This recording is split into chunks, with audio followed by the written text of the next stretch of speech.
Hi everyone, this is Isaac from IlluminatiWatcher.com, and you are listening to the Conspiracy Theories and Unpopular Culture podcast. Today our guest is an expert on the music industry, and he has recently written a book that exposed the agenda of the Illuminati. Now, of course, most of you already know when I say the Illuminati, I'm not referencing specifically the Bavarian Illuminati, but I am talking about a secret cabal, a certain effort being used to take music from its original form and intent and pervert it into this message of control and deceit.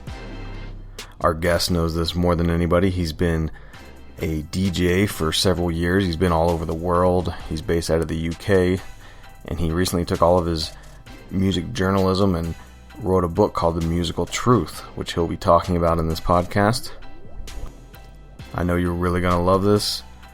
Enjoy. It'll be a good time. I promise you, especially if you've read lots of my articles on the music industry or my hip-hop book. This guy, he knows a lot about hip-hop, and he emphasizes that in the book. But he also goes into rock music, classic rock, some of the UK figures. It's a fascinating read. I blew right through it. And I know if you've read my books, you'll appreciate his writing style as well, because he kind of doesn't BS around, and it makes for a real quick page turner. It's just a great book, and you really need to pick it up. But take a listen to the podcast, see what you think.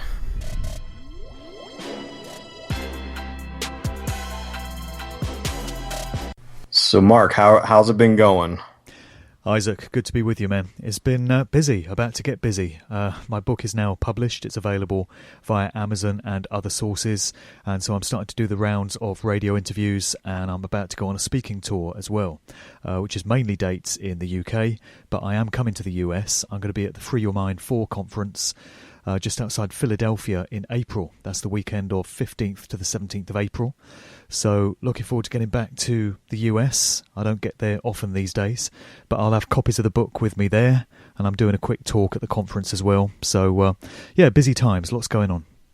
Oh, that's great. So this book took you, because I kind of follow you on social media, and you've been talking about this book for some time now. Yeah. And Feels like a kudos lifetime. for taking, yeah, exactly, because when I wrote my hip hop book, it took me forever, and then I saw you were kind of taking on the entire music industry, so kudos for taking that on. It does take a minute. Because there's a lot of ground to cover, and oh, yeah. When I read through your book, I think you nailed it, man. I think you hit everything there is to hit. Well, thank you. That was certainly the intention. I mean, it's a rabbit hole, as you well know, to use a well-worn phrase. But you start investigating one particular subject area, and it leads you off in many different other tangents, and so you start exploring other areas, and then that dovetails off into other connected areas, and before you know it, you've just got this labyrinth of different subject areas, but which are all connected ultimately, and they all feed into the big picture. And you realise that if you want to give people a complete overview of everything that's going on, you've got to go to all these places that you're taken to, and you've got to spend the time investigating them and putting the information across as clearly as you can. And that is a very time-consuming process, as I discovered. I didn't have any idea this book would take so long to write. I didn't have any idea it would turn out to be so big and have so many chapters. But I think to do this whole subject justice, you have to go to all these different places, and that was a real revelation to me. I got to be honest with you, just because you're a friend and a guest on the show, I'm not blowing smoke at you, but your writing style is awesome because it's very easy to read. And a lot of people I talk to who've read my books kind of have the same feedback. They say, I like the way you write because it's kind of, I don't want to say blog style, but it's very readable. It's not too kind of vague or anything. It's very to the point, and I think you have to have that when you're covering this much material, because when I read because I read books all the time. I've always got like 5 or 6 going at a time, and your book was one of those ones where it's literally hard to put down because you can just blow through this material, and it's just constantly new revelations, stuff that I didn't even know about is blowing my mind, and we'll get into that in a bit here, but Yeah, well, thanks for that. That's the best kind of feedback I could have hoped for from the book, because all the best books that I've read have got me that way. You know, I can't put them down. I read them over several days and nights in one go, and you just want to see what happens on the next page. So for anyone to say that about my book is a compliment indeed, and I certainly appreciate that. That was always the intention anyway.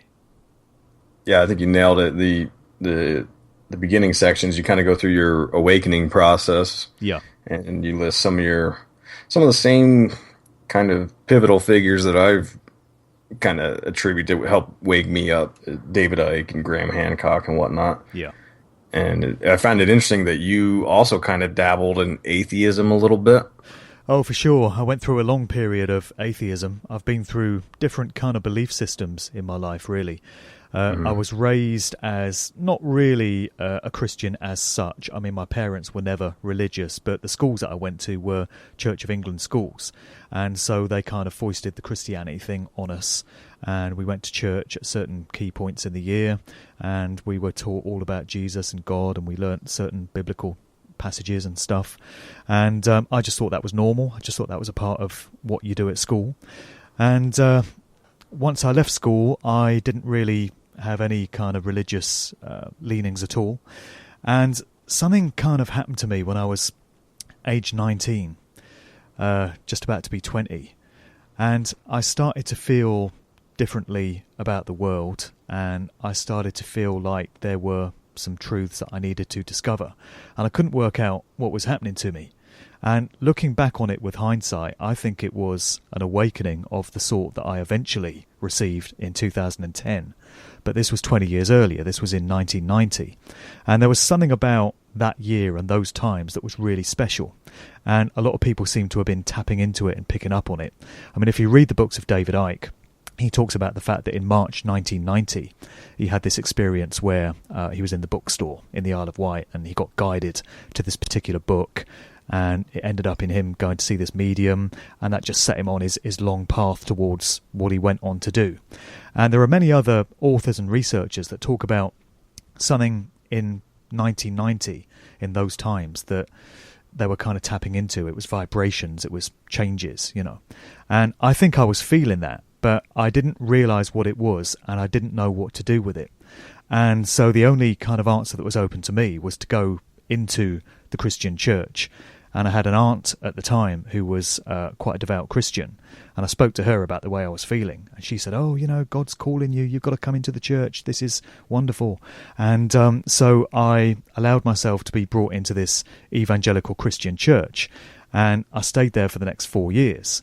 But I never felt totally comfortable with it. And throughout the time that I spent there, I had more questions than answers, because all the stuff that I was hearing about in church every Sunday just raised a whole bunch of questions in my mind, and it didn't kind of add up, and I couldn't reconcile all these things. I've always been someone that sought answers to things, and I just wasn't getting them. And I left that church very disillusioned 4 years later. And because I'd not got the answers, and because I saw a whole load of hypocrisy in the church, I saw people talking about living your life a certain way, but not walking the talk, not doing it themselves. That sent me down a path of quite bitter atheism. You know, it had the opposite effect on me. I thought, well, you know, there's nothing to this religious, spiritual stuff. I guess there is no higher power after all, and we're all just here as kind of cosmic accidents on this rock floating in space. And so I had that worldview for many years, and I started looking at the work of the likes of Richard Dawkins and, you know, other famous atheists. And that was pretty much my worldview until around 2007, 2008, which was the beginnings of my awakening. And that's when I started looking at the books of David Icke, and other authors came across my radar. And then my awakening, which I detail in the opening section of the book, occurred in 2010. And so that's where I've been for the last 5 or 6 years. That's the path I'm now on. So I've had these different kind of belief systems and paradigms throughout my life. But I think all of them happened because they were meant to. You know, I'm where I am now because I went through those processes. I think it was all part of the plan, and it was all intended to be that way. I'd like to know your feelings on this, but my perspective on this kind of thing is I've also I wouldn't say I was into atheism per se, but I was raised in kind of a Christian church environment, but I wasn't really feeling it. But I feel like the music and the films influenced me to be drawn to the dark side, so to speak. And I feel like obviously music and films have an influence on us as much as there's a myth that it does not. Like for instance, out here in the U.S., we had the Columbine shootings that were allegedly influenced by Marilyn Manson, and there was this huge debate, and the media was sure to take the message of, oh, music can't make anybody do anything. But I find that to be the contrary, because you and I both kind of listen to a lot of hip hop, and in the 90s, like you said, at the beginning of the 90s, rap music was much different than it was at the late 90s and early 2000s. Because like the mid 90s, we got the gangster rap stuff, which you talk about in the book. Yeah. And then after that, it got even more commercialized. And whenever you see some kind of commercialization of a product, you have to understand and know that there's a puppet master in there who's doing this to make money, or they're doing it to push their agenda or their message. So I'm curious if you think that music is capable of influencing us to do as far as even acts of evil. Well, I think it is, with the benefit of having done the research and with the benefit of maturity. I mean, I think there's something to be said for reaching the point in life that I'm now at, because you get to an age where you're able to reflect and muse on things, and you don't have any kind of ulterior motive or agenda or axe to grind. And what I mean by that is when you're in your 20s and you're, coming up in the game and trying to make a name for yourself, maybe as a DJ, or you're just trying to fit into a certain scene and you're into hip-hop, let's say, you want to fit in with your peers, with friends, with other people who are part of that scene. And so you just kind of go with the flow, and you allow yourself to be swept along with whatever the fashions are and whatever the trends are and whatever way that particular scene is going. And so when you hear things at that kind of age, like music can have an influence on human behaviour, and it can affect your perceptions and your thoughts and dictate your moods and emotions, you're liable to write it off as BS, because you just want to go with the crowd and go with the flow and just be a part of things. And that throws a real spanner in the works if you kind of acknowledge the fact that music could be having that kind of effect on you. It's the same thing with movies. I remember when I was quite young, we had this term here in the UK called video nasties. And this was when, VHS videos really took off and kind of took over from cinema. And everyone was watching movies at home because video recorders were brand new on the scene. And there were all these horror movies and kind of exploitation, sensationalist, sex and violence movies, which were portrayed by the media at the time as video nasties. And they were saying, oh, these are having an effect on kids, and they're causing people to go out and do certain behaviours and live certain lifestyles. And I wrote that off at the time as a load of nonsense, because I didn't see any foundation to it. But as I say, I've now had an opportunity to do the research and look into this whole vast subject area. And I've come to understand that absolutely images that you see on screen that go straight into your subliminal mind can have an effect on your moods, behaviours and actions. And also stuff that you hear in records can do the same. Because the key to it is that it's all aimed at the subliminal mind. And this is below the threshold of conscious thought and conscious analysis. And this is where the language of symbols lives. And your subconscious mind is absorbing symbolic images all the time without you being aware that it's going on. The subliminal mind absorbs several million pieces of information per second, but the conscious mind is only capable of processing a small proportion of that information. So only a small amount of it gets drawn into the conscious mind where you're aware that it's actually going on. The rest of it gets lodged away there in the subconscious, and it can come out later in terms of perceptions and behaviours and thoughts that you've picked up, and you don't realise it's happening. And the puppet masters, the controllers of the entertainment industry, who are in charge of Hollywood movies and the television industry and, of course, the corporate music industry, are only too aware of this effect, and they use it to their own ends all the time in terms of stuff that they splice into music videos and movies and even promotional photo shoots and record sleeves and things like that. They're doing it all the time, and people just aren't aware that it's happening. So absolutely, it's real. I can understand why people don't want to acknowledge that, but when you get into it and you do the research and you approach it with an open mind, I don't see how you can come to any other conclusion. And that's why I think this book that you wrote is so important, because it's able to kind of come at it from the rational beginner's perspective even, and even for people that are more seasoned in this kind of conspiracy stuff. It provides a way of making people understand what's going on. And if nothing else, even if you were to read this book, you would at the bare minimum come away with the idea that, wow, there really is something going on. That's very odd how many things connect in here. Yeah, well, I'll tell you the approach that I really wanted to take with the book. I kept in mind the whole time that I wanted to reach a whole bunch of people that ordinarily wouldn't look at quote-unquote conspiracy issues or truth and consciousness type information. And I had in mind the fact that throughout my career as a DJ, I've come into contact with a lot of people, other DJs, people that work at record companies and promotional companies and other organisations within the music industry, just people that have come to gigs, people that have listened to my radio shows. And I had this group of people in mind when I was writing the book, because I thought this is a great opportunity to wake large numbers of people up to some great truths about what's going on in this world. Crucial information that we really all need to be paying attention to, because it affects everyone alive on Earth today and all of our families. And if you come at these a lot of these people with blatant kind of conspiracy type information, a lot of them are just going to switch off, because there's this whole stigma about conspiracy theorists. People that bring truthful information into the public realm are demonized, as we know, systematically by the mainstream media. And there's kind of this stereotype of us as nutters and lunatics and just these mad people that like to rant and rave about crazy stuff. And so I wanted to think about other ways that you can get that kind of information to people, but make them come to it and make them want to discover it for themselves.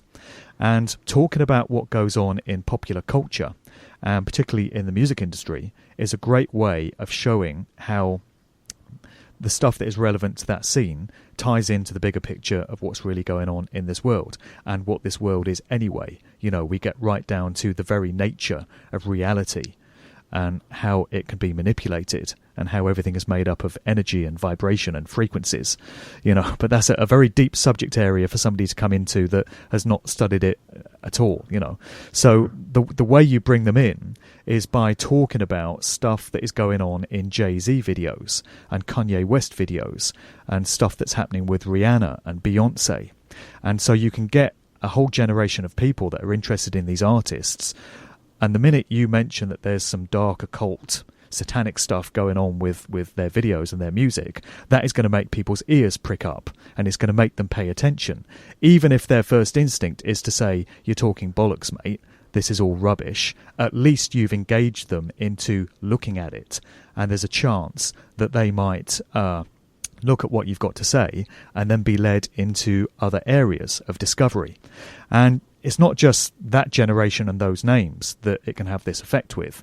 I'm talking in the book about stuff related to the Beatles and the Rolling Stones and the Doors and Elvis Presley even, and many of the artists that came out of that Laurel Canyon counterculture hippie scene at the tail end of the 60s.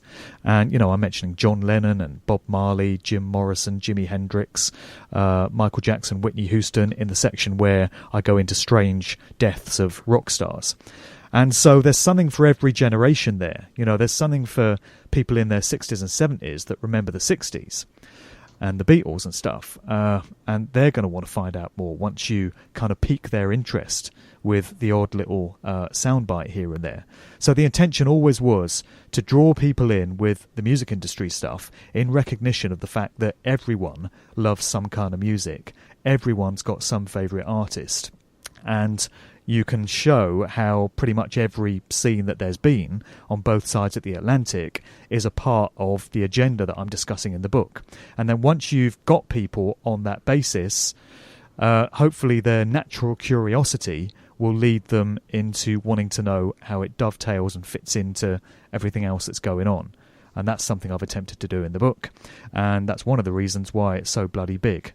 170,000 words, 536 pages, because I don't see how you can tell this story in anything less if you're going to go everywhere that it takes you, to be honest. That's a great example of how deep this rabbit hole goes, because like you were saying, we're most people are familiar with at least the idea that Beyoncé is in the Illuminati because she does the rock diamond triangle at the Super Bowl. I've heard people say this at my workplace, who, by the way, don't know I'm into any of this, because you're right, there is a stigma attached to it, which for sure. Whoever has successfully instilled since the JFK assassination. Well, that's right. But what's funny is that MTV, VH1, a lot of these kind of mainstream websites will have started to write articles about how a certain performance was an act of the Illuminati, and then they write up this half-assed, jokingly mocking kind of, I mean, there's no research involved whatsoever to it, to discredit the actual truth. And as is evident in your book with 170,000 words, it's not something that's simple to convey. It's not something that someone can just take in a 15-minute, YouTube video. There's a lot to it. And there seems to be some kind of attempt to, keep the conspiracy theorists down, so to speak. Yeah. So, well, Illuminati has become a kind of catch-all convenient term used by the mainstream media. They love their little sound bites. They love to be able to categorize things. And so whenever you are talking about secret societies that are steeped in dark occult practices, Illuminati has come to be a kind of catch-all umbrella term for all of that. And certainly there's a case to be made for the idea that there is an organization to this day that are known as the Illuminati, but that's not the whole picture. We're talking about different groups and secret societies that are steeped in dark occult practices and rituals, and that are all adhering to this ancient religion, which is all about, when you get right down to it, worshipping Saturn, the dark influences of the planet Saturn. That seems to be the key to the belief systems of these various different groups and individuals that are controlling pretty much every aspect of what goes on Earth, and particularly what goes on at the corporate levels of the music industry. So to say that somebody like Beyoncé or Jay-Z is in the Illuminati is missing the point by about 500 miles. They're not in anything. Right. The likes of Jay-Z, Beyoncé, Rihanna, Kanye, all the rest of them are merely stooges and puppets that are used as assets by those that control these industries. It's no different with Obama or David Cameron or any of these other so-called world leaders. They're all stooges of the same control system. They're all working ultimately for the same paymasters. And we have these people paraded in front of us on TV as celebrities or politicians or whatever, to give the impression that they've got there off their own back and they're operating to their own agenda, whatever it may be, to hide the truth of the fact that these people are just paraded in front of us as the public face for this very insidious, malevolent agenda that's going on behind the scenes at all levels. So that's ultimately what it comes down to. Yeah, you say that there's a section where you talk about power being consolidated by the elite who set the social norms. And you have a very interesting quote in there, and it's something to the effect of how when we bring up these theories about, let's say, the blood sacrifice theory, which you talk about in the book, and we'll talk about that in a little bit, but, when you talk to when you talk to people who are not conspiracy theorists about this kind of thought, they say, oh, they would never do that. and you rightly say, no, we would never do that, because these people are in a whole different kind of sick, twisted, perverted environment where the idea of a blood sacrifice is acceptable. And in fact, it's been an ancient practice for thousands of years. And when we see the pagan influences of today, it's obvious that the ancient religion and the pagan religion is very well alive. And part of that involves blood sacrifice. Yeah, well, people seem very ready to accept the fact that blood sacrifices did take place in ancient times, in ancient civilizations. You can talk to people about, the Aztecs or the Mayans or various other civilizations around the world, and people will be very ready to accept what is contained in history books about how they used to perform sacrifices to whatever gods or deities they believed in. But people seem to think that in these times in which we live, we're far more civilized now and advanced, and that sort of thing could never go on. But I wouldn't be so sure, because as you brought up there, and I mentioned in the book, a common misconception that people have is, oh, they'd never do that. All this horrific stuff that we hear goes on, child sacrifice and all of this, rituals, that would never happen. People would never do that. And it is the case that, the average Joe, the average person listening to this, I hope, would never do that sort of thing and would never be capable of it. But we're talking about individuals here who are deeply psychotic, mentally ill, psychopathic, and possessed of a satanic mindset. They've been born into this type of existence. It's a generational thing. The elites, so-called, like to keep control within certain bloodlines because they want to traumatize and mind control their own type from a very early age, so that they will grow up with a psychopathic mindset and approach to the world and to everything that they do. And so they would do this sort of thing all the time. It's daily business to them. It's a daily operation. And the other big misconception that people have is, oh, if this sort of stuff was going on in the world, the media would tell us about it. Well, of course they wouldn't if the mainstream media, all the big corporations, were ultimately owned and controlled by the same individuals and the same groups that are perpetrating this stuff in the first place. And another point that I make in the book is, I know that people scoff at conspiracy theories, so-called, and the idea that there could be this elite class that are trying to control and enslave and subjugate the rest of us. I know it's hard for people to accept, but just think for a minute about what you would do if you were one of these psychopathic elites and you were hell-bent on controlling everybody else in the world. Would you consolidate your position so that you owned and controlled all the governments of the world, so that you owned and controlled all the educational establishments, and therefore you dictated what gets taught in universities, colleges and schools around the world? You owned the military industrial complex and all the armies around the world.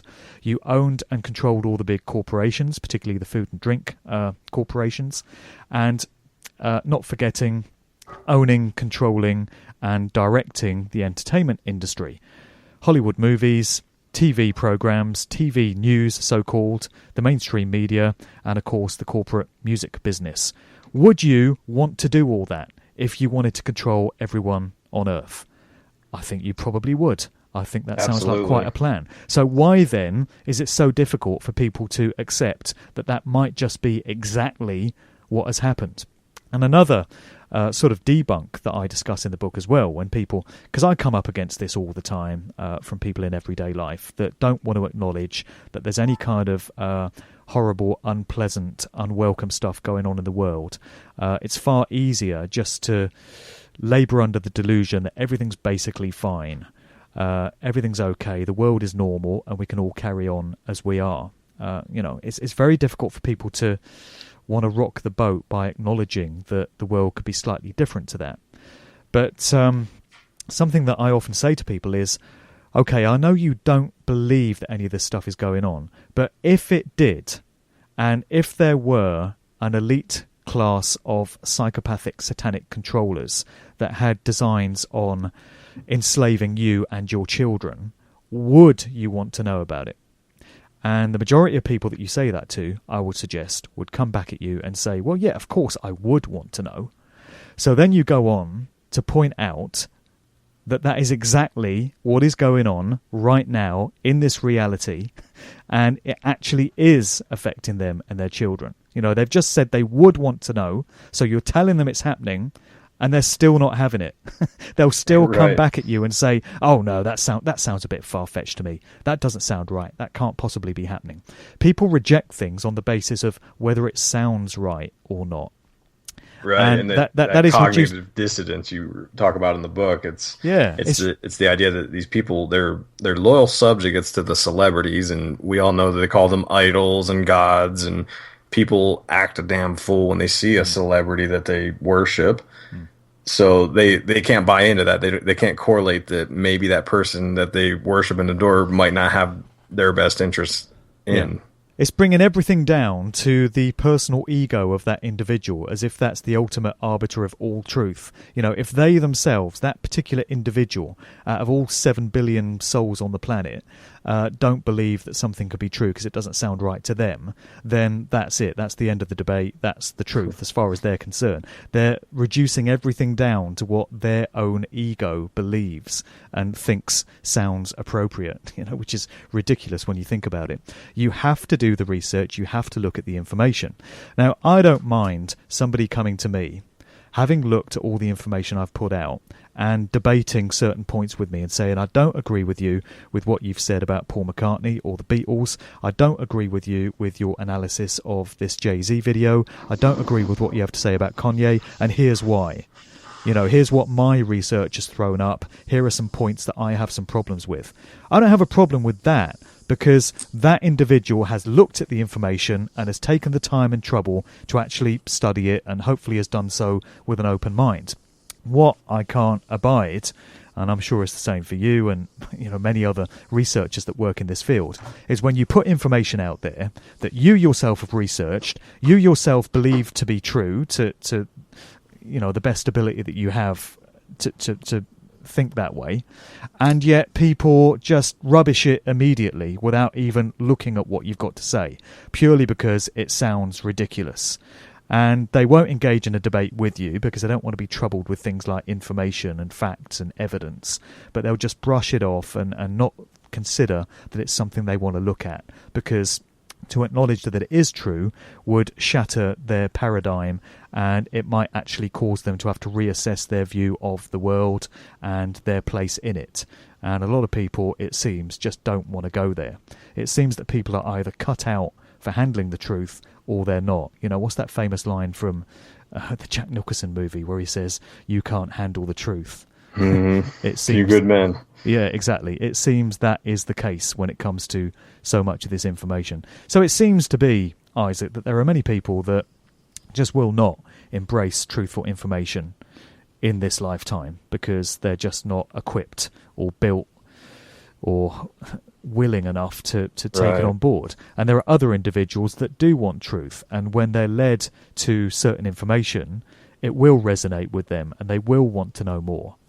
So, all we can really do is put out information that we understand to be truthful, put out information that we think is important for people to take on board, and then it's over to them. It's down to them what they do with it.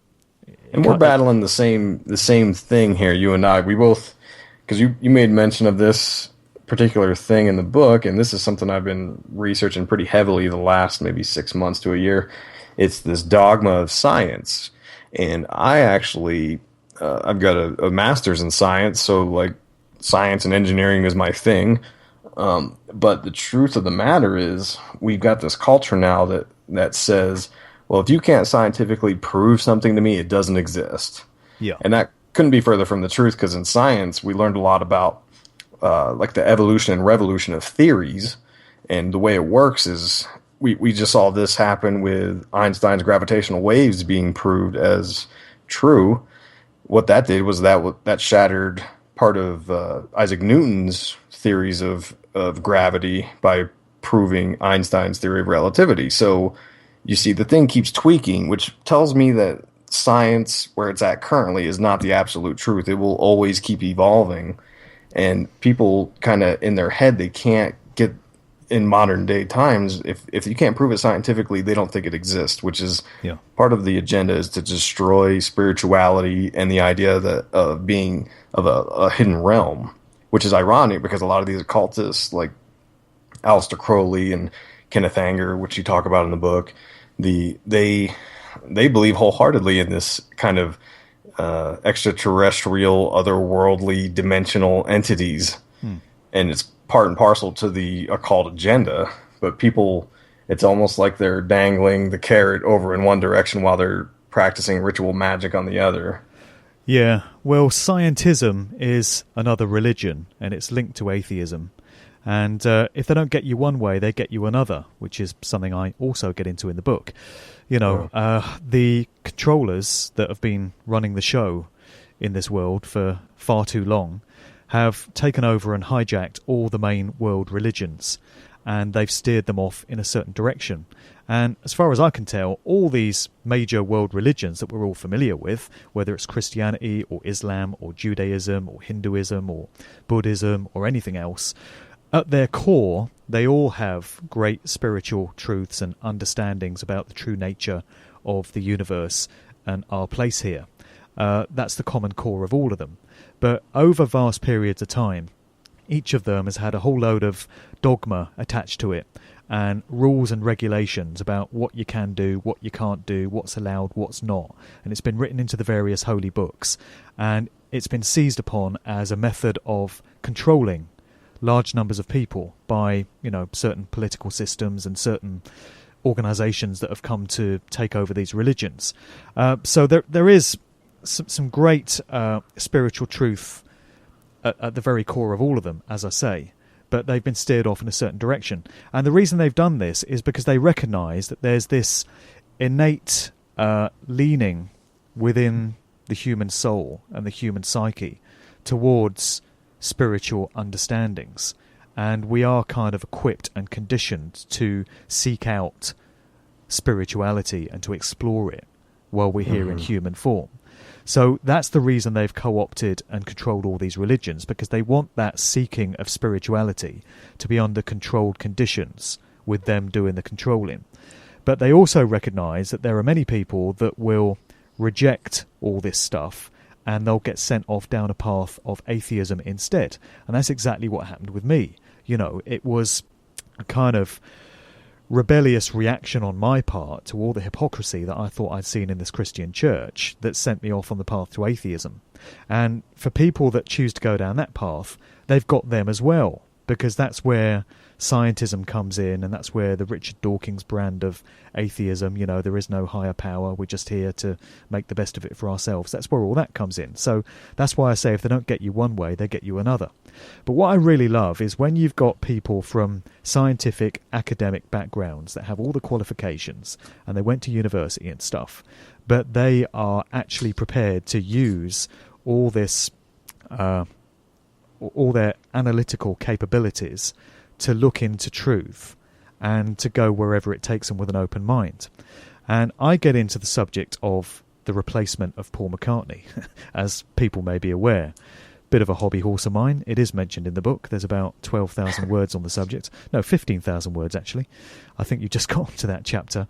That is really one that meets with extreme reactions from people. The minute you mention the suggestion that the original Paul McCartney could have been replaced, people get very, very upset and very passionate about it.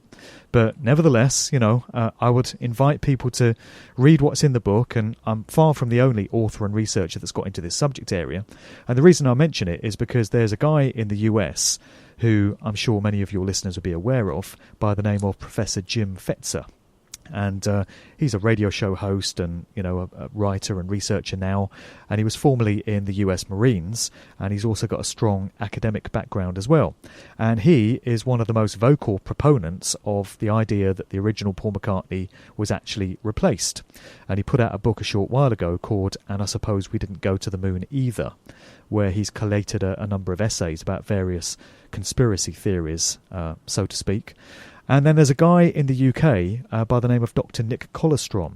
and I did a podcast with him recently as well on the subject of the McCartney replacement, and he also is a former university professor that was actually kicked out of his job in the University of London for suggesting that the official narrative of the Jewish Holocaust may be grossly exaggerated. You know, that is a real touchy area, and that is definitely going to get you into a lot of trouble with certain authorities if you dare to go there. And sure enough, he was kicked out of his job. But with Jim Fetzer and Nick Kollerstrom, you've got a couple of guys that come from these academic scientific backgrounds that have actually looked at the evidence, the forensic evidence and the facts, as well as the symbolic clues regarding McCartney, and they've come to the conclusion that yes, this guy was replaced, because the evidence speaks for itself, the forensics speak for themselves, and when you view it from that perspective, there is no other conclusion you can come up with. So I love it when people from these academic backgrounds that are part of the establishment, effectively the control system, are able to see through the BS and use the skills that they've picked up through their lives and apply it to a situation and come to a conclusion that goes against the official narrative. It just, you know, it's a testament to the power of logic and just going where the truth takes you.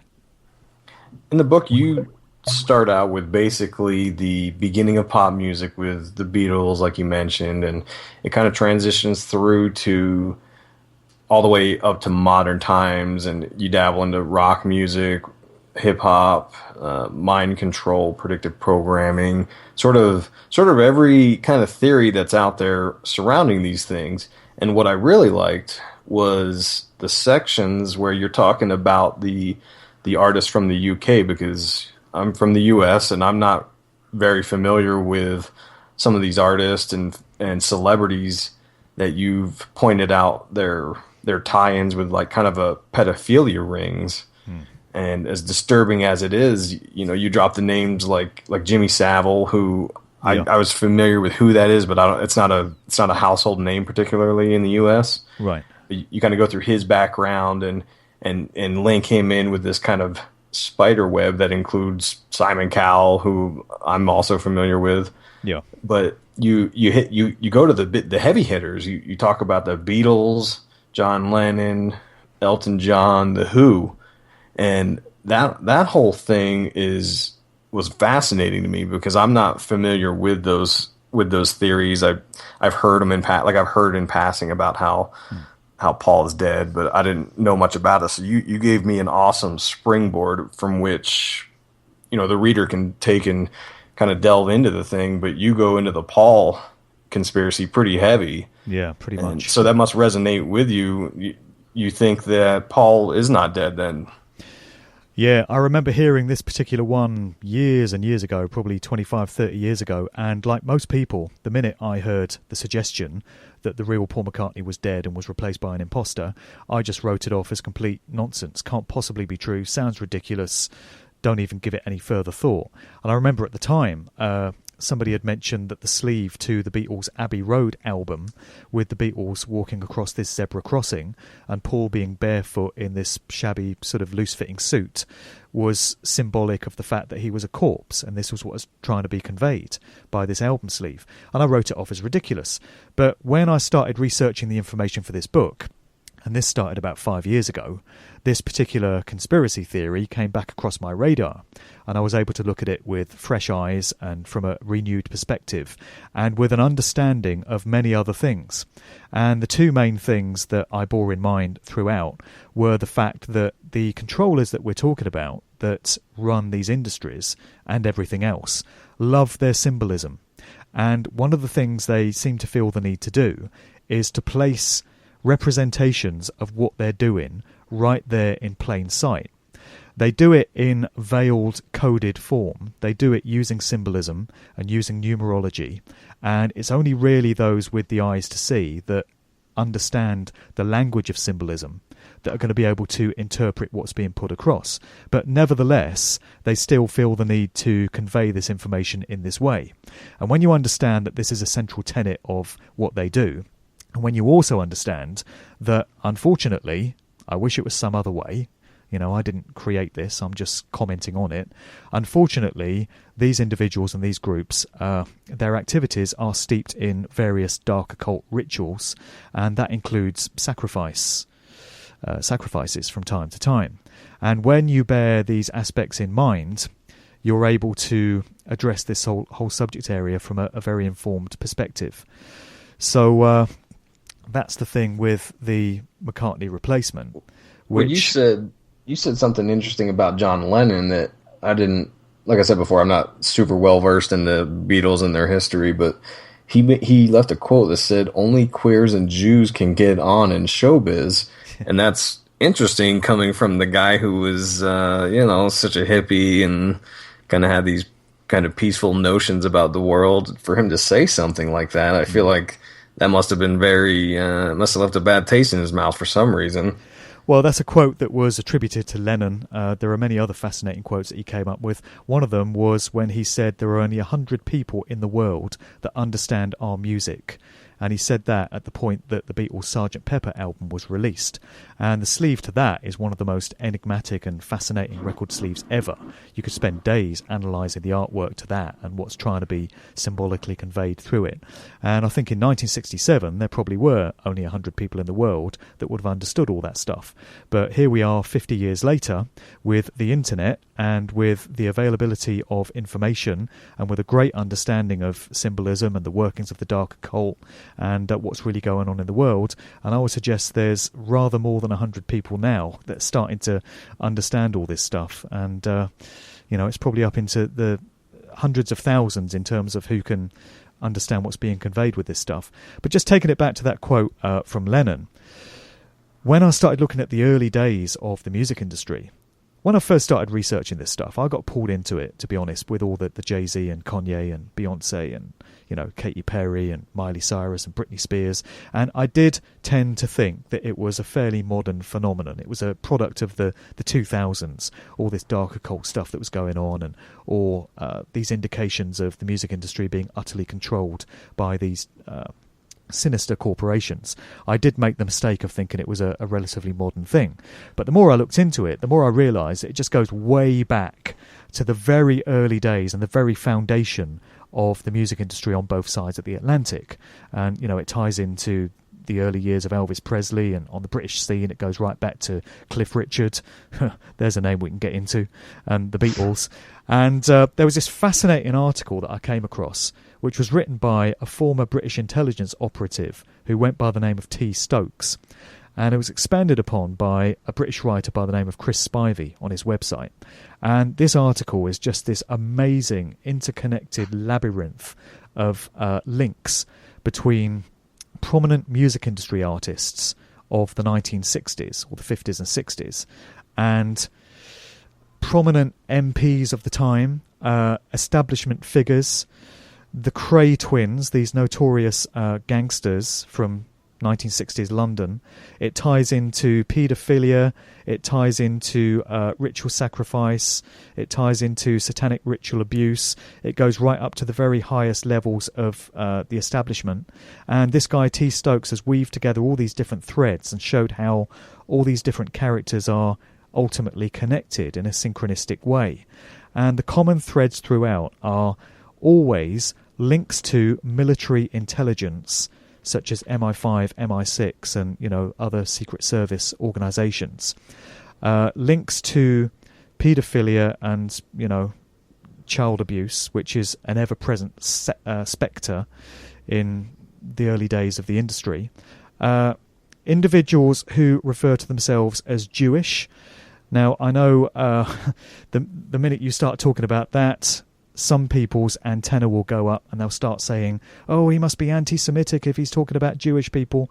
No, right. Not anti-Semitic when you're stating facts. And when you get down to the backgrounds of a very large number of the key players in the music industry and tying into the TV and film industry from the early days of those industries going right forward to present day, you find that an above average proportion of them just happen to be Jewish or refer to themselves as Jewish. And this is a point which people don't seem to want to discuss because it's controversial, it's not politically correct, because of the way we've been programmed to think about these things. But I make the point in the book that if such a large and out of proportion number of people controlling a particular industry happen to be, let's say, Portuguese or Malaysian or Icelandic or Finnish, people would find it unusual. And they would say, why are so many Icelandic people in this particular industry? But when it comes down to Jewish people, because we're not supposed to talk about it, people don't tend to ask the question. And I think it is a valid question. What's the key here? Why do Jewish backgrounds keep popping up in this interconnected story? There's also a wildly out of proportion number of homosexuals. And again, that's something that tends to be a touchy subject. People start to get upset about it. I'm merely stating the facts. If you look at the overall population of any given country, the number of individuals that would identify themselves as homosexual would be very, very low as a percentage. And yet a massive percentage of those running these industries or involved in them happen to identify themselves as homosexual. I think it's a valid question to ask why that should be. Those are some common threads. Military intelligence is always there. Jewish/homosexual backgrounds. There's always paedophilia lurking not far behind the scene. And you know who else is never far from the scene when it comes to this interconnected web? Our old mate Alesteir Crowley. Oh yeah, always, huh? The notorious occultist Alesteir Crowley. His various works through the different secret societies, or occult societies, I should say, that he was a part of, the OTO, the AA, the Golden Dawn, and all the rest of them, are never far from the surface. And there are so many music artists from through the years that have expressed an absolute fascination with the occult workings and teachings of Alesteir Crowley. It feeds into the story of the Beatles. It goes into the Rolling Stones big time. David Bowie, who we just lost, was a devotee of Alesteir Crowley. Elton John has talked about him. Even Jay-Z, with his famous Do What Thou Wilt sweatshirt, which is from Alesteir Crowley's Book of the Law, one of the central tenets of his Thelema philosophy, would appear to be infatuated with Crowley. So Crowley is everywhere. And I think if you did a count of the name that crops up more than any other in my book, you'd probably find it's Alesteir Crowley. And why should that be? Why should that be in the music industry, which is supposed to be all about entertainment, letting your hair down, having a good time, forgetting all about your worries, That's all music is supposed to be. It's just supposed to be this fun, leisurely activity. Why is this notorious dark occultist, Satanist, that was into all manner of dark, ritualistic activities, why is he everywhere? Why should that be? Is that not a valid question? Yeah, and I think that when you get into that inner circle of these top-level celebrities and entertainers, there must be some kind of conveyance of the importance of this guy, because you're right, how does this guy show up so many times? And you had a section about Elton John in the book, and I had no idea he was into Crowley, automatic writing. Oh, yeah. His co-writer said he was had like witchcraft interests and such around his house. Yeah. I mean, it blows my mind, because I had no idea Elton John was into it too, Yeah. And it just goes so deep, man. It goes so deep. It's incredible. I like that you were able to add a section about Bowie's death in there. Yeah, I did, because I was. He's a peculiar character. Yeah, I was in the finishing stages of the book in January, and just as it was about to be typeset, David Bowie rather inconveniently and inconsiderately went and bloody died. So on his birthday, right?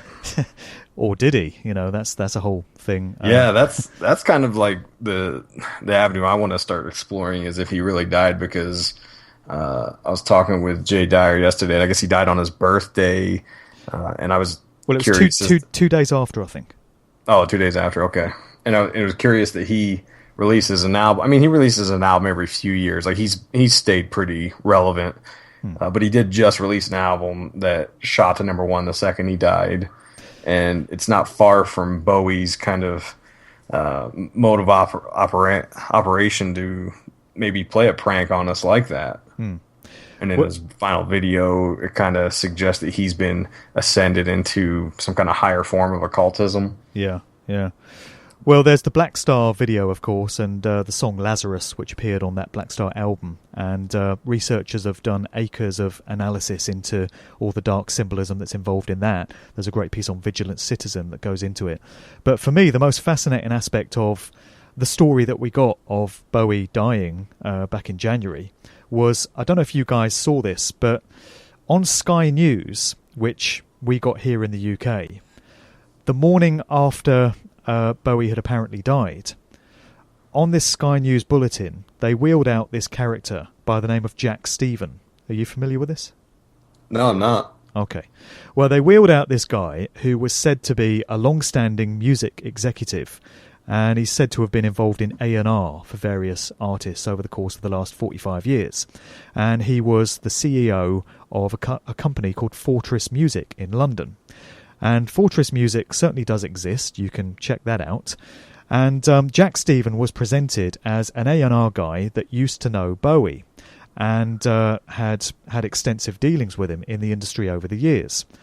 And the most striking thing that people found very unsettling is the fact that Jack Stephen bore a very, very striking similarity to David Bowie. Now, David Bowie is quite a distinctive-looking dude. You know, he's quite an unusual-looking guy. And so when somebody looks like him, it tends to stand out. And this guy, Jack Stephen, he didn't have the two differently coloured eyes, but his facial features were very similar to that of Bowie. And we were told that this guy had been in the industry since 1970. He'd started his first company in 1970. Now, to have started a company, I would have thought you'd have to be at least 20 years old. Probably older, but I would have thought 20 is about the minimum age. So if you started a company in 1970, you were born in 1950, which means that you're now 65 or 66 years of age. Now, the character that they wheeled out as Jack Stephen looked nowhere near 65 or 66 years of age to me, unless he'd undergone a lot of plastic surgery and was wearing a hairpiece, which he may have been. And a lot of people have said, well, you know, this Jack Stephen does really exist. This is ridiculous. And yes, it would appear that he does really exist because there is another video of him on the internet dating back to 2010, which I've been able to find. But the character that is presented as Jack Stephen in the 2010 video looks completely different to the Jack Stephen that was wheeled out on Sky News in January in tribute to David Bowie. And in this interview that they're doing with him, he says, "When I got the news, it was as if a little piece of me had died." And you've got to wonder if this is another aspect of those that are controlling things, messing with our minds and giving us little tantalising snippets to raise our curiosity and sort of place aspects of the truth in plain sight.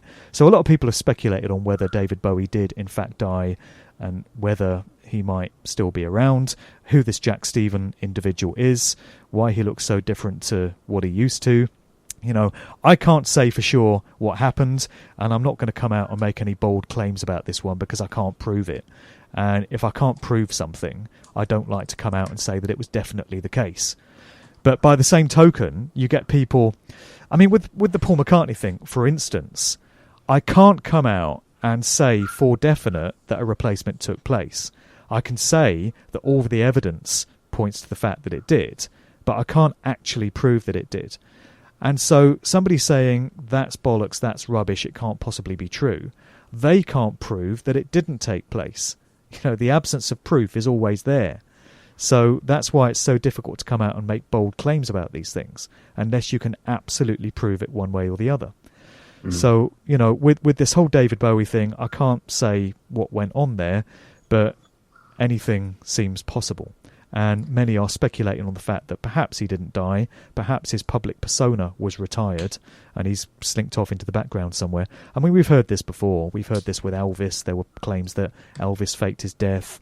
There's a writer by the name of Miles Mathis who's done some very detailed work to suggest that John Lennon faked his death and is actually still alive and is actually still performing as a musician under the name of Mark Stacer. If people want to go to milesmathis.com, they can find his very comprehensive essay on that subject. And we've heard it with Tupac as well, haven't we, mate? I mean, people say Tupac didn't really die. So, and also Michael Jackson. All the like most prolific kind of entertainers kind of get this persona of something bigger than just their earthly kind of life. Yeah. And you did a good job in the book, since you just mentioned Miles Mathis, because I've been on that website as well doing some research on Sharon Tate. In the book, you do a great job of showing us the names of the researchers, where you got the information, where you can get more information. I mean, you did a bang-up job on this book. I mean, I can't recommend it highly enough to people who even if you're a beginner in this thing, even if you're knowledgeable of this thing, there's like something for everyone. And, kudos for that, man. Well, thank you. Yeah, I've included huge resource sections at the end of each chapter. And it's intended to show that, if anyone's reading this book or is hearing this interview and they think, I'm just one individual that's ranting and raving and spouting off some crazy ideas I've dreamt up in my head. The resource section is there to show that actually I'm not the only one saying this, and I'm not the only person that's looked into this. And actually most of what I put across in the book is based on other researchers' work. I'm picking up on things that they've put out there, and I'm either representing their work or I'm developing points that they've raised. But either way, there are a vast number of researchers that have looked into all these subject areas before. And the resource section is there for people that want to look at other people's perspectives on these subjects and see that, they've come to similar conclusions, and that actually this information is very widespread. There are many, many YouTube videos. There are many books that have been written on this subject. There are many blog articles. And I try to direct people to those because I want people to look at other researchers' work and get a full appreciation of what all these subject areas involve. So that was a very important part of it, just to show that it's not just one guy and his crazy theories. Right. That's the beauty of this kind of, like I talked about earlier in scientific theory. There's this idea of evolving a theory until something critical happens, and then it's a revolution. And when you write the book like that, because I try to do that kind of thing as well. We're taking other theorists' theories and findings, applying them, and then trying to elaborate on them a little bit further, kind of pushing the envelope as far as it'll go. And I think over time, with the advent of the internet, it's quite possible we can come to a final truth and a final revelation that kind of blows the lid off the thing someday, and we hit that revolution moment. But for now, all you can do is try to present the evidence in a rational way. And obviously, like you said, the media isn't going to spread this message, so it's up to us to kind of wake each other up. And I think you did a great job in doing that in this book. So congrats on that. I mean, we have a responsibility to truth. When you come across truthful understandings, you have a responsibility to convey that to others once you've gone through a period of assimilating it in your own mind and understanding how it all fits into the big picture. Once you have that, once you've grasped that, you take on an obligation to communicate it to others. It's not enough to just sit on that information yourself, fascinating as it may be to look at all this stuff and turn it over in your own mind. There comes a point where, because we're dealing with some pretty devastating stuff here, which has repercussions for the whole of humanity, it's not over dramatic to say that, because that is really what it boils down to. The dark occult priest class that are running the show, that control the music industry and all your favourite artists in it, along with everything else in the world, have some very severe and very malevolent plans for the whole of humanity and for people listening to this and for their children. And so it's absolutely vital that people pay attention to this, because us writing it off as rubbish, as impossible, as fantasy, is exactly the kind of reaction that they rely upon.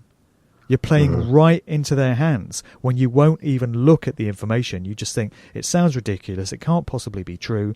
They love you and your type because you're exactly the type of individual that's easy for them to control. And as long as that mindset pervades in society, then the agenda continues, and we get driven down this very dark road that they've got planned for us.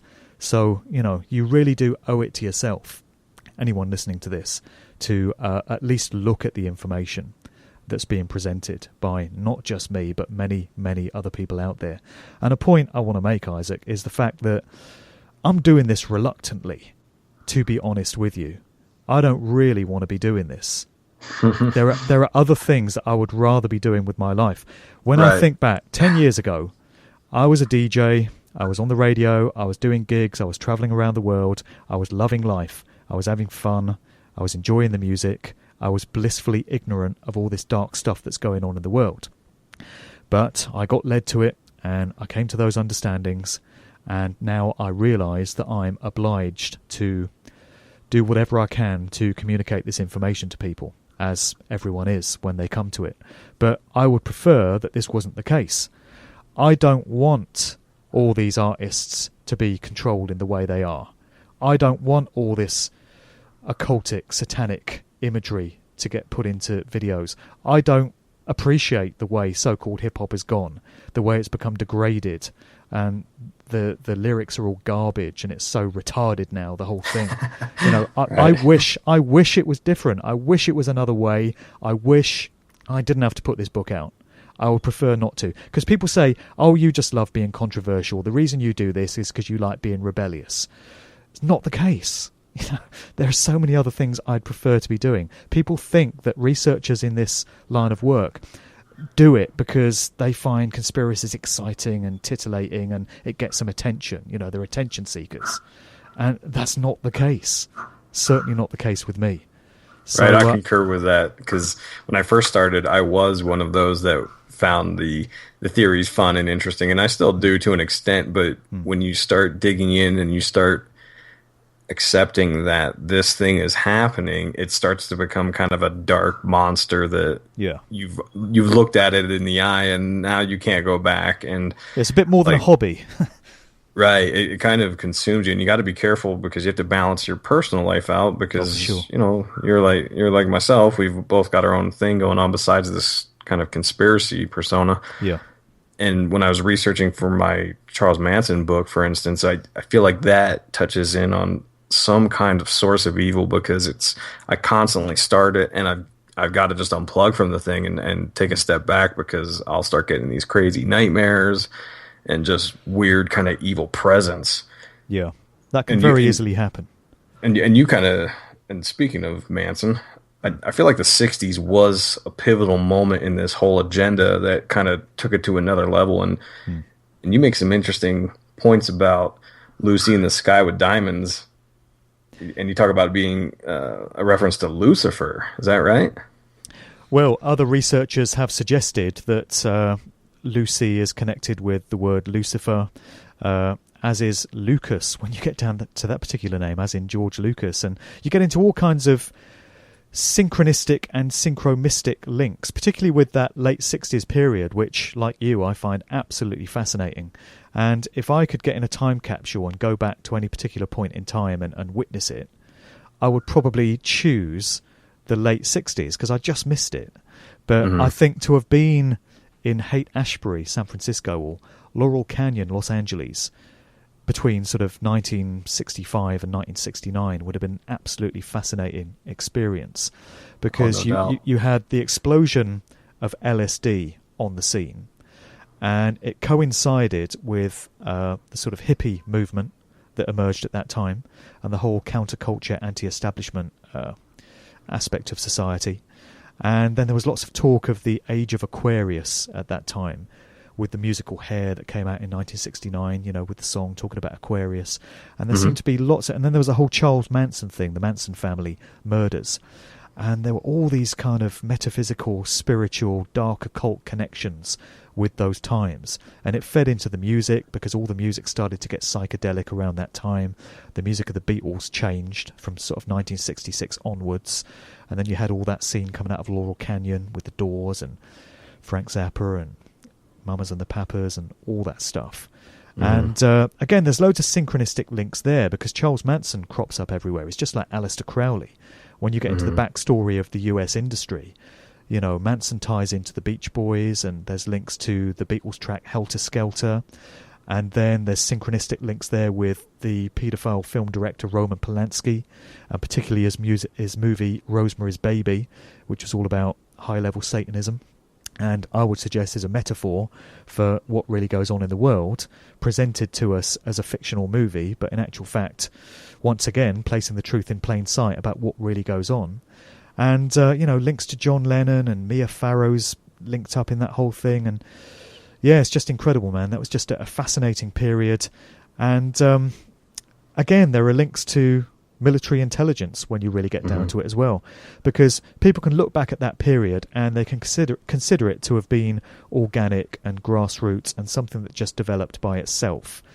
The hippie movement just came out of young people expressing themselves and wanting to, put themselves out there that way. And people think that LSD just was part of that whole liberation, that whole process of emancipation that was going on at the time. But then you get down to the study of it, and you get down to the fine detail, and you get into who Timothy Leary was, this LSD guru that was presented as this free-thinking, liberal, maverick kind of individual that came out of academia and gave young people LSD as a means of exploring their spirituality and stuff. That's the cover story. But, you get into it and you come to discover that Timothy Leary was an asset of the CIA. And he actually stated that himself on a number of occasions later in his life. So if Timothy Leary was working for the CIA or in league with them, how natural was that whole explosion of LSD? And you get into this guy called Ken Kesey, who was the author of the book One Flew Over the Cuckoo's Nest, which was later made into a movie with Jack Nicholson. And that story was set in a kind of experimental mind control institution. And then you discover that Ken Kesey was a product of a sort of mind control experiment himself, came out of those laboratories, and he used to cruise around California in this psychedelic coloured bus. And his troupe was known as Ken Kesey and the Merry Pranksters. And he was out there distributing tabs of acid free to all the young kids that were congregating in Haight-Ashbury in San Francisco and other areas. And that all tied in with the way the music was changing at the time. And then, of course, you get into the research of Dave McGowan, the wonderful researcher and author, who unfortunately passed away on the 22nd of November last year. I'm sure that date will have raised the interest of many people, 22/11, being the anniversary of the Kennedy assassination. But unfortunately, Dave McGowan passed away last year after he'd contributed this incredible work looking into the backgrounds of many of the musicians, the prominent musicians that came out of the Laurel Canyon area of Los Angeles in that whole counterculture era. And I'm sure you're familiar with the story, Isaac, but he goes into the military and intelligence backgrounds of the fathers of pretty much every prominent and pivotal artist that came out of that scene and shaped the way that the music industry went in those years, at the tail end of the 60s. The classic example is the father of Jim Morrison of The Doors. And McGowan uncovered the fact that he was a Navy admiral. And he was actually on deck on the fleet of ships that were involved in the Gulf of Tonkin incident, which springboarded the US into its ground war in Southeast Asia, the Vietnam War. So you have the father of this supposed rebellious maverick creative rock star who happens to be a high-level military naval commander. And then you get people like Frank Zappa. Frank Zappa is viewed similarly as Morrison as this, wildly expressionate creative artist from that era. But it turns out that Frank Zappa's father was involved in chemical weapons research, bioweapons, working out of the Edgewood Arsenal. And you get into the background of all the other key characters from that scene, Crosby, Stills, Nash and Young, and Buffalo Springfield and Captain Beefheart and Joan Baez, and it ties into the Eagles and the Beach Boys. And, McGowan's research has shown that there are always links to military intelligence or the security services in some way. And it just raises the question of how natural and organic that whole scene, that whole aspect of society was, or whether it was in fact a cynically concocted exercise in mind control and social engineering from all these different laboratories and think tanks all tied into military intelligence. It's absolutely fascinating. It's also devastating for anyone that remembers that era with fond nostalgia. I totally understand that it's devastating for people to come across the suggestion that it may all have been manufactured and it may all have been designed to capture young people's minds and perceptions and steer them off down a certain path and keep them away from engaging themselves in certain other things and becoming anti-war activists and whatever, just getting them all high on LSD and listening to tripped out music instead. Of course, it's devastating for anyone to have to accept that when they've got nostalgia invested in those years.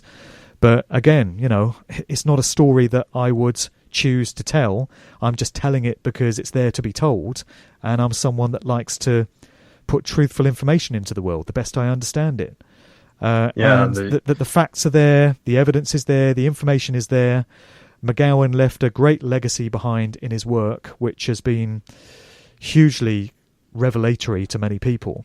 And you need to look at it and make of it what you will, but it is what it is, and truth is always truth.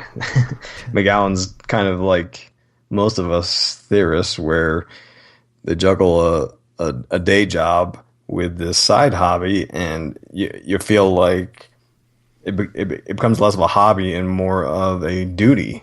Yeah. So unfortunately, he also worked until his last days. But in the book, you go through the whole 60s movement, which is definitely a period where they started experimenting with this control with MK Ultra and the such. Yeah. And like you mentioned, there's lots of connections with the military. I think you mentioned Frank Zappa. I've read in Adam Gorightly's book about Manson, how he was tied into this house where the stairway was, this spiral staircase, which is where Manson and his family picked up the first source of evil. That's from Manson's own words. But yeah, there's something with the Laurel Canyon area, with Hollywood being the magician's wand, obviously. But in the book, you also take us through to more modern influences, particularly hip hop. Yeah, there's predictive programming. You talk about some transhumanism as well. And in fact, I had to laugh when I read one of your sections. You're talking about Beyoncé and the single ladies song that she had, and you call it the Singularity Ladies, which is appropriate. Yeah, exactly. Those of you who are familiar with the singularity and the technological advances that Ray Kurzweil promises to usher in, you'll get that pun. If not, read the book. It's humorous. And there's tons more in this book. We've got some of the Satanism stuff, Alesteir Crowley, of course. Yeah. And you've elaborated on the blood sacrifice section. You brought up because like I said, I'm into hip hop as well, and there's the connections with Guru and Solar from Gangstar that I wasn't aware of. So again, man, I really wanted to get into that one because actually a lot of the stuff in that section where I get into ritual sacrifice and to a certain extent demonic possession, all these good family friendly subjects, all the stuff to read to the kids at night. Light reading. Only joking. It's a lot of that stuff I got from your book, man. I mean, sacrifice magic behind the mic. I've actually quoted you a few times in those sections. I saw that, thanks. Yeah, I lifted some aspects of your book to help make some of those points because I learnt a lot from reading your book, particularly when it got into the stuff with Lisa Left Eye Lopez, and some of the strange sort of voodoo type witchcraft connections to her time in Honduras. I found that very interesting, and going into some of the stuff with Aaliyah and many other artists. But the Guru and Solar thing is very much the forgotten story when it comes to strange hip-hop deaths.